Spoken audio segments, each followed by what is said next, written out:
नमस्ते, good morning.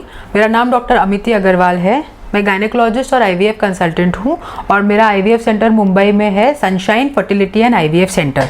आज मैं आईवीएफ और इनफर्टिलिटी से रिलेटेड कुछ क्वेश्चंस का जवाब देने के लिए आई हूँ।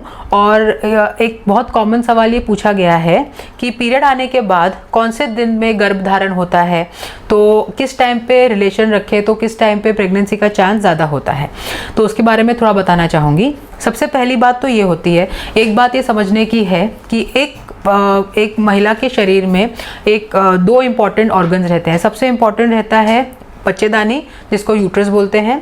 उसके साथ में 2 अंडेदानी रहती है और 2 यूट्रस के ट्यूब्स रहते हैं, जिसको नली बोलते हैं या फैलोपियन ट्यूब्स बोलते हैं। अब नॉर्मली कैसा होता है, जब एक पेशेंट को पीरियड, एक लेडी को जब महीना आता है, नॉर्मली उसके दोनों बच्चेदानी में एग्स रहते हैं, अंडा जिसको हम बोलते हैं। नॉर्मली उस अंडे को नेचुरली जो बॉडी में, शरीर में हार्मोन्स रहते हैं, ईस्ट्राडियोल, प्रोजेस्टेरोन वगैरह जो हार्मोन्स, एफएसएच हार्मोन रहता है, वो हार्मोन्स की वजह से, मेनली जो एफएसएच हार्मोन होता है, वो हार्मोन की वजह से अंडे की ग्रोथ होना शुरू हो जाती है। नॉर्मली उस एक अंडे को पूरी तरह से मैच्योर होने के लिए, या पूरी तरह से बढ़ने के लिए, या पूरी तरह से मैच्योर होने के लिए तकरीबन 8 से 12 दिन लगते हैं।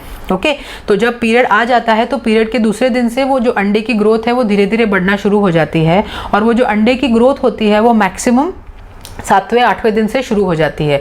तकरीबन 10 से 12 दिन में वो अंडा पूरी तरह से तैयार हो जाता है, और उसके बाद वो अंडा फूट के फैलोपियन ट्यूब, जिसको हम नली बोलते हैं, उसके अंदर आता है।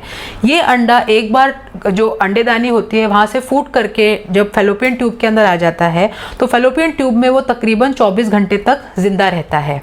उस 24 घंटे में अगर हस्बैंड वाइफ का रिलेशन होता है, संबंध होता है, तो जो शुक्राणु है, जो कि सर्विक्स, जो कि बच्चेदानी का जो मुंह होता है, वहाँ पे डिपॉजिट होते हैं, वो वहाँ से चल के पूरा गर्भाशय है उसको पूरा क्रॉस करके जो ट्यूब रहती है उस ट्यूब में आता है, और जो अंडा और शुक्राणु का जो मिलन होता है, जिसको हम लोग इंग्लिश में फर्टिलाइजेशन बोलते हैं, वो फर्टिलाइजेशन प्रोसेस फैलोपियन ट्यूब में होता है।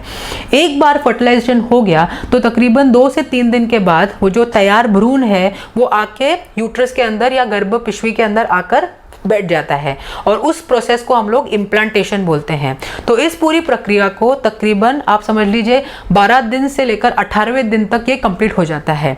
तो इसीलिए एज डॉक्टर्स हम पेशेंट को ये सजेस्ट करते हैं कि एक बार पीरियड का 10वां दिन आ जाए तो 10वें दिन से लेकर एटलीस्ट 17वें या 18वें दिन तक अगर वो एक दिन छोड़ के भी संबंध बनाए तो प्रेगनेंसी का चांस बहुत ज़्यादा हो जाता है। जो अंडा रहता है वो एक महिला के शरीर में 24 घंटे तक जिंदा रहता है, लेकिन जो शुक्राणु रहता है वो तकरीबन 2 से 2.5 दिन तक रहता है। तो अगर आप अंडा फूटने के 2 दिन पहले या अंडा फूटने के 2 दिन बाद भी संबंध रखते हैं तो भी आपका प्रेगनेंसी का चांस बहुत स्ट्रांग रहता है। इस पूरे प्रोसीजर को हम लोग फर्टिलाइजेशन बोलते हैं, और सक्सेसफुल गर्भधारण होने के लिए ये पूरी प्रक्रिया आवश्यक होती है।